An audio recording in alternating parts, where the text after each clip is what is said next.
जय जय राम कृष्ण हरी, जय जय राम कृष्ण हरी. नमस्कार मंडळी. तर आज आहे संत तुकाराम बीज. संत तुकाराम बीजची मी तुम्हाला कथा सांगणार आहे.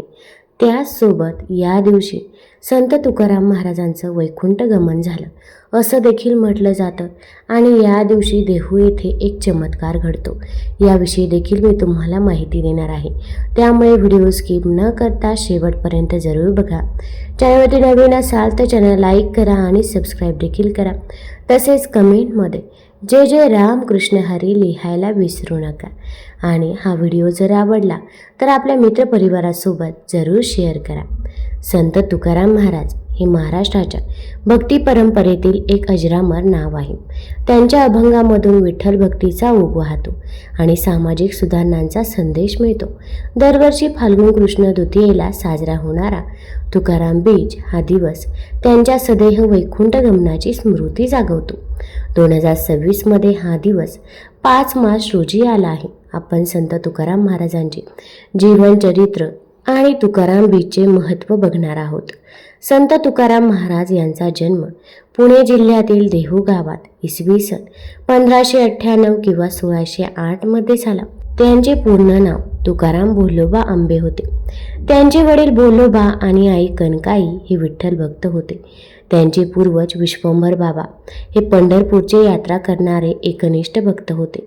तुकाराम महाराजांचे कुटुंब देहू गावातील प्रतिष्ठित सावकार होते, ज्यांना कर वसुलीचा अधिकारही होता. तुकाराम महाराजांच्या जीवनात अनेक दुःख आले.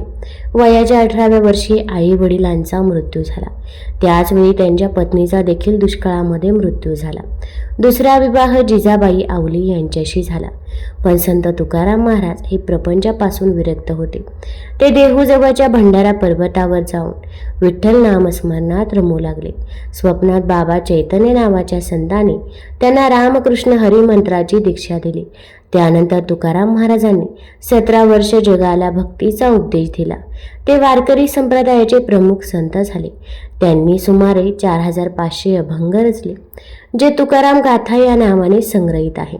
त्यांच्या अभंगामध्ये भक्ती, समता, दया आणि सामाजिक सुधारणांचा आग्रह दिसतो. ते म्हणतात, अभंग म्हणजे विठोबाचं गाणं, भक्तीचे ते अमृताचं पाठ. तुकाराम महाराजांनी जातीभेद, धार्मिक दांभिकता आणि सामाजिक अन्यायावर टीका केली. त्यांचा विरोध झाला, पण निंदकही त्यांचे नंतर भक्त झाले. ते छत्रपती शिवाजी महाराजांनाही भेटले असल्याच्या दंतकथा आहेत. त्यांचा मृत्यू इसवी सन 1649 किंवा 1650 मध्ये झाला, जेव्हा ते कीर्तन करताना सदेह वैकुंठाला गेले असा विश्वास आहे. तुकाराम बीज हा संत तुकाराम महाराजांच्या पुण्यतिथीचा दिवस आहे. फाल्गुन कृष्ण द्वितीयेला साजरा होतो. या दिवशी संत तुकाराम महाराजांनी आपल्या शेवटच्या कीर्तनामध्ये विठ्ठल नाम घेत सदेह वैकुंठ गमन केले अशी श्रद्धा आहे. बीज म्हणजे द्वितीया तिथी. हा दिवस भक्तांसाठी आध्यात्मिक मुक्तीचे प्रतीक आहे. वैकुंठ गमन म्हणजे देहासह विष्णूच्या लोकात जाणे, जे भक्तीच्या शक्तीचे प्रतीक आहे. तुकाराम बीज भक्तांसाठी एक प्रेरणादायी दिवस आहे. हा दिवस भक्तीच्या सामर्थ्याची आठवण करून देतो. तुकाराम महाराजांच्या अभंगाद्वारे विठ्ठल नामस्मरण करून भक्त मुक्ती मिळू शकतात. तुकाराम महाराजांनी यांनी समता आणि दयेचा संदेश दिला. हा दिवस जातीभेद दूर करून सर्वांना एकत्र आणतो. वारकरी परंपरेत हा दिवस कीर्तन आणि अभंग गायनाचा आहे. महात्मा गांधींनीही तुकाराम महाराजांच्या अभंगाचे अनुवाद केले होते. देहूतील नांदुरकी वृक्ष या दिवशी हलतो असा विश्वास आहे, जो तुकाराम महाराजांचं प्रतीक आहे. संत तुकाराम बीज हा केवळ एक दिवस नाही, तर भक्तीच्या मार्गावर चालण्याची प्रेरणा आहे. 2026 5 मार्चला हा दिवस साजरा करताना तुकाराम महाराजांच्या शिकवणींना जीवनात उतरवा. विठ्ठल नामस्मरणात रमून जाऊन समता आणि दयेचा संदेश बसवा. तुका म्हणे विठोबा विठोबा असा जप करत या पवित्र दिवसाचा लाभ घ्या. संत तुकाराम महाराज संसाराचा गाडा हा व्यवस्थितरित्या चालवत होते, पण त्याचवेळी एक अघटित घटना घडली. तर त्यावेळी देहूच्या परिसरामध्ये फार मोठा दुष्काळ पडला. इतका मोठा दुष्काळ होता की विहिरींना पाणी सुद्धा राहिलं नव्हतं. विहीर, तलाव सर्व काही कोरडं झालं होतं. अगदी जनावरांना खायला चारासुद्धा नव्हता. जे काही डोंगर होते त्यांच्यावरती झाडांना अगदी पानं सुद्धा राहिली नव्हती. सर्व पाने झाडे वाळून गेली होती. असा पूर्णपणे दुष्काळ पडला होता. भुकेने तहानेने जनावरे मरू लागली होती. लोकांना सुद्धा खायला नव्हतं. आणि त्यावेळेस संत तुकाराम महाराजांनी आपल्या स्वतःचं धान्याचं कोठार खाली करून दिलं आणि लोकांना वाटलं. कारण की त्यांच्या मनामध्ये भक्ती होती, दया होती आणि ते फक्त संतच करू शकतात.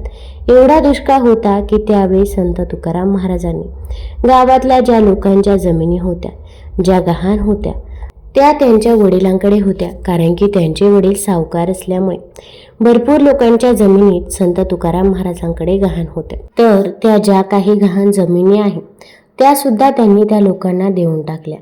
सगळी खतं ही लोकांना वाटून टाकली. त्यांनी मागचा पुढचा विचार न करता सगळी धन दौलत देखील वाटून टाकली. आणि त्यांच्या मनामध्ये एक विचार आला की खरंच एवढा दुष्काळ पडला, एवढा भीषण दुष्काळ आहे, खरंच मग देव आहे का? आणि देव जर असेल तर एवढा दुष्काळ का पडतो? त्यांना मरणारी माणसं दिसत नाही का? किंवा जी काही जनावरं उपासमारीने तरफडताय तर ती भगवंताला दिसत नाही का? असा प्रश्न संत तुकाराम महाराजांना पडला. आणि त्या प्रश्नांचं उत्तर शोधण्यासाठी संत तुकाराम महाराजांनी आपलं घर सोडलं. सगळं जमीन, पैसा, संपत्ती सगळं काही त्यांनी वाटून टाकलं होतं. फक्त राहण्यापुरतं जे काही घर होतं तर तेवढंच घर त्यांच्याकडे राहिलं होतं. जवळच भंडारा डोंगर होता. या भंडारा डोंगरावरती संत तुकाराम महाराज हे निघून गेले.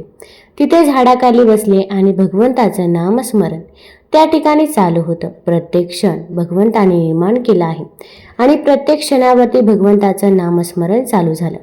जय जय राम कृष्ण हरी, जय जय राम कृष्ण हरी असं देवाचं स्मरण चालू झालं. पंढरीच्या पांडुरंगाचं नामस्मरण चालू होतं. त्यांनी अगदी अन्न पाणी काही घेतलं नाही. इकडे पत्नी घरी वाट पाहत आहे, भाऊ वाट पाहतोय, परंतु या संसाराचा विचार न करता भगवंताचं नामस्मरण आणि या प्रश्नाचं उत्तर मिळवायचं होतं की खरंच देव आहे का? कारण की एवढा भीषण दुष्काळ पडलाय आणि भगवंताला काळजी नाही का? असा त्यांना प्रश्न पडला होता. देवालाही काळजी वाटली पाहिजे असं त्यांना वाटत होतं. आपल्या भक्ताची आणि अखंड विश्वाचा मालक देवादिदेव विष्णुदेव स्वतः बालरूपामध्ये भंडारा डोंगरावरती आले आणि संत तुकाराम महाराजांना त्या ठिकाणी त्यांनी दर्शन दिलं. आणि देव आहे की नाही या प्रश्नाचं उत्तर तेव्हा तिथे त्यांना मिळालं. संत तुकाराम महाराजांनी अखंड विश्वाच्या कल्याणासाठी अभंगाची गाथा लिहिण्यास चालू केली. दररोज भंडारा डोंगरावरती जायचं आणि अभंग लिहायचे. प्रत्यक्षात एकदा भगवान विष्णुदेव आणि संत नामदेव संत तुकाराम महाराजांना भेटण्यासाठी देहूमध्ये आले होते. आणि प्रत्यक्षात भगवंताने सांगितलं होतं की तुकोबा, प्रत्येक क्षण महत्त्वाचा आहे, तुमच्या आयुष्यातला प्रत्येक क्षण. त्यामुळे संत नामदेवांचं स्वप्न तुम्हाला साकार करायचं, शतकोटी अभंगाचं, हे स्वतः भगवंताने संत तुकाराम महाराजांना सांगितलं. आणि संत तुकाराम महाराजांनी शतकोटी अभंग लिहून काढले होते. अभंगाची गाथा म्हणजे हा अमृताचा ठेवा आपल्यासाठी ठेवला. आता अभंग लिहिताना त्यांना अनेक अडचणी आल्या. त्यावेळी जाती व्यवस्था होती. उच्चवर्णीय लोकांना संत तुकाराम महाराजांनी भरपूर त्रास दिला होता. अनेक अडचणी आल्या गाथा लिहिताना. गाथा लिहून पूर्ण झाली त्यावेळी उच्चवर्णीय लोकांनी संत तुकाराम महाराजांची गाथा ही इंद्रायणीच्या डोहामध्ये टाकून दिली. महाराज त्या ठिकाणी अन्न पाणी न ग्रहण करता दगडावर बसले होते. तो दगड सुद्धा आता पुराव्याला आहे. आपण जर कधी देहूच्या मंदिरामध्ये गेला तर तुम्हाला तेथे बघायला मिळेल. तुकोबांची गाथा पाण्यात टाकली आहे. आणि त्यावेळी देवादिदेव विष्णुदेवांची पत्नी म्हणजे स्वतः लक्ष्मी मातेने या गाथेचं रक्षण पाण्यामध्ये केलं. आणि जशीच्या तशी गाथा संत तुकोबांची गाथा अमृताचा ठेवा संत तुकाराम महाराजांच्या हाती आणून दिला. ही सत्य घटना आहे. तुकाराम महाराजांनी अभंगाची गाथा लिहिली. 4,500 अभंगाची गाथा आजही उपलब्ध आहे. आणि संत तुकाराम महाराजांच्या अभंगातून या मृत्यू लोकामध्ये जीवन जगावं कसं, देवाची भक्ती करावी कशी आणि देवापर्यंत पोहोचावं कसं, अगदी साध्या आणि सोप्या भाषेमध्ये त्यांनी लिहून ठेवलेलं आहे. हे अमृत एवढं मोठं आहे. हे कार्य जगद्गुरू संत तुकाराम महाराजांनी केलं. एवढंच नाही तर सुंदर असे स्वराज्य निर्माण केले. स्वप्नावानी सुंदर छत्रपती शिवाजी महाराजांनी आणि छत्रपती शिवाजी महाराजांचे आध्यात्मिक गुरु संत तुकाराम महाराज होते. संत तुकाराम महाराजांचे पंढरपूर येथे एकदा कीर्तन चालू होते. त्यांच्या विठ्ठलाच्या भक्तीपर कीर्तनाला रंग चढला होता. त्या कीर्तनात छत्रपती शिवाजी महाराज स्वतः एक भाविक श्रोते म्हणून गेले होते, असा काही चरित्रकारांनी उल्लेख केला आहे. त्या कीर्तनात छत्रपती शिवाजी महाराजांना पकडण्यासाठी आदिलशाही सैन्य आलं होतं. तेव्हा तुकाराम महाराजांनी विठ्ठलाला भक्तीपर विनंती केली, तर सगळीकडे छत्रपती शिवाजी महाराज दिसू लागले. शिवराय व तुकोबा यांच्या भेटीबद्दलचा एक प्रसंग असाही आहे की आर्य धर्मातील राजा हा सत्तेने उन्मत्त नसतो, तर तो संत श्रेष्ठांचे आशीर्वाद घेणारा व आपले शीर त्या चरणावर ठेवणारा असतो. म्हणून सारे राज्य आणि जीवनही त्यांना समर्पण करण्याची इच्छा झाल्याने बहुमोल रत्नांचा नजराणा शिवरायांनी तुकाराम महाराज यांना पाठवला. तुकोबाही हे साधू श्रेष्ठ एवढे की असा बहुगुणी राजा आपल्याला शिष्य म्हणून लाभतो, म्हणून ते हुरळले नाहीत. इंद्रपदाधिक भोग नव्हती ते भवरोग अशा सत्य जीवधान्यामुळे आलेला नजराणा त्यांनी परत करून राजा प्रभूला स्मरून जनकल्याण करणे हेच आम्हाला आवडते, हेच आम्हाला पुरवावे असा उलट निरोप पाठवला. तसेच तुकाराम महाराजांच्या गाथेतील एक अभंग असाही आहे की छत्रपती शिवाजी महाराजांनी तुकाराम महाराजांकरता सोने नाणे पाठवले होते. तो अभंग असा आहे, दिवट्या छत्री घोडे हे तो बऱ्यात न पडे, आता येथे पंढरी राया मज गोविसी कासया, मानत चेष्टा हे तू शुक्राची विष्ठा. पुढे ते म्हणतात, तुमचे एर वित्त धन ते मज मृतके समान, कंठी मिरवा तुळसी व्रत करा एकादशी. त्यातून तुकोबा महाराजांच्या वैराग्य वृत्तीचे दर्शन घडते. याचा अर्थ तुकाराम महाराज प्रपंचातून पूर्ण विरक्त झाले होते आणि बायका मुलं घर संसार त्यांनी अगदी वाऱ्यावर सोडला होता असं नाही. तुकाराम महाराज अखेरपर्यंत प्रपंचात होते. ते विसरता येणार नाही. माणसाला जगण्यासाठी 17व्या शतकातही पैसे लागतच असत, पण त्यासाठी भिक्षा मागणे त्यांना मंजूर नव्हते. भिक्षापात्र अवलंबणे जळोजी जिने लाजीरवाणे हा त्यांचा बाणा होता. जोडून या धन उत्तम व्यवहारे उदास विचारे वेचक, ही भेट पाहता तुकाराम महाराजांनी घालून दिलेला हा फार मोठा धडा आहे.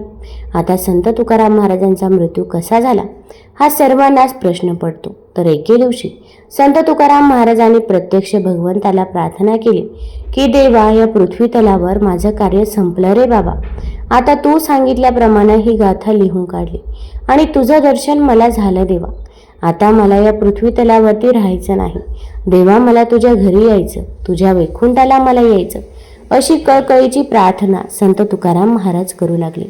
ही प्रार्थना कुठे करू लागले तर देहूमध्ये जे नांदुरकीचं झाड आहे तर तिथे तुकाराम बीजेला मोठा उत्सव असतो. संत तुकाराम महाराज डोळे झाकून बसले होते आणि भगवंताचं नामस्मरण चालू होतं. अखंड नामस्मरण, अन्न नाही पाणी नाही, आणि स्वतः अखंड विश्वाच्या मालकाने ही प्रार्थना त्या ठिकाणी ऐकली की आपले भक्त तुकोबा वाट पाहत आहे. अखंड विश्वाचा मालक गरुडाचे विमान घेऊन देहू या गावी आले. ही घटना रहस्यमय फार आहे. सगळी शिमग्याच्या अगोदर 2 दिवस भगवान स्वतः देहूमध्ये आलेत. स्वतः भगवंत गरुडाचं विमान घेऊन त्या ठिकाणी देहूमध्ये आले आणि ज्या ठिकाणी संत तुकाराम महाराज नांदुरकीच्या झाडाखाली बसले त्या ठिकाणी आले आणि स्वतः प्रत्यक्षात भगवान विष्णुदेव संत तुकाराम महाराजांना सदेह वैकुंठाला घेऊन गेले. आणि तोच दिवस म्हणजे संत तुकाराम महाराज बीज. फाल्गुन वैद्य द्वितीयेला तुकाराम महाराजांचे वैकुंठ गमन झाले असं मानलं जातं. या निमित्ताने पुण्याजवळ देहू गावात मोठा उत्सव साजरा केला जातो. पंढरपूरचा विठ्ठल हे तुकाराम महाराजांचे आराध्य दैवत आहे. देहूला आजही वैकुंठ गमन झालेले असताना एक चमत्कार पाहायला मिळतो. तो म्हणजे ज्या ठिकाणाहून तुकाराम महाराजांनी वैकुंठ गमन केले त्या ठिकाणचा वृक्ष आजही तुकाराम बीजेला 12:02 म्हणजे ज्यावेळी संत तुकाराम महाराज वैकुंठाला गेले त्यावेळी प्रत्यक्ष हलतो. याची अनुभूती घेण्यासाठी अनेक वारकरी दरवर्षी देहूला गर्दी करतात. तुकारामांनी वारकरी संप्रदाय जगद्गुरू म्हणून ओळखतात. देहूच नाही तर महाराष्ट्रात मोठ्या उत्साहात तुकाराम बीज साजरी केली जाते. ज्ञानदेव रचिला पाया तुका झालासे कळस, वारकरी संप्रदायाचा कळस झालेल्या संत तुकाराम महाराजांची बीज आज आहे. ज्या तुकाराम महाराजांनी विश्वाला वारकरी संप्रदायाचा पाठ दिला, अध्यात्माची शिकवण देऊन भक्ती मार्गाला लावले, अशा तुकाराम महाराजांचा वृक्ष हलतो. संत तुकाराम महाराजांनी त्यांच्या अभंगातून अध्यात्माची शिकवण वारकरी संप्रदायाला दिली आहे. संत तुकाराम महाराजांनी आपल्या अभंगातून भुवावादी नष्ट करण्याचा आणि खऱ्या भक्ती मार्गाचे प्रसार करण्याचे काम केले. त्यांचे अध्यात्म अतिशय परखड होते. संत तुकाराम महाराजांनी संपूर्ण विश्वाला जपमंत्र म्हणजे जय जय राम कृष्ण हरी दिला. नांदुरकी वृक्षाला अनन्यसाधारण महत्त्व आहे. श्रीराम आणि शरयू नदीत देह समर्पित केला, तर श्रीकृष्णाने पारध्याचा बाण लागल्यानंतर तोही सदेह अनंतात विलीन झाला.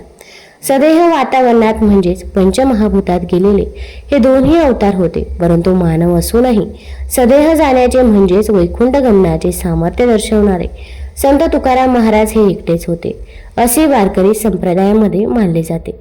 नांदुरकी वृक्षाच्या त्या स्थानाला अनन्यसाधारण महत्त्व आहे. वैकुंठातील विष्णू ऊर्जा स्थळाला 12:02 स्पर्श करते. याच वेळी विष्णू तत्व प्रकट ऊर्जेचे भूमीवर अवतरण होते आणि त्यामुळे या ऊर्जेच्या स्पर्शाने वृक्षाची पाने हलताना दिसतात, असं म्हटलं जातं. नांदुरकी वृक्ष हलतो त्यावेळी भोवतीचे वातावरणही स्तब्ध होते.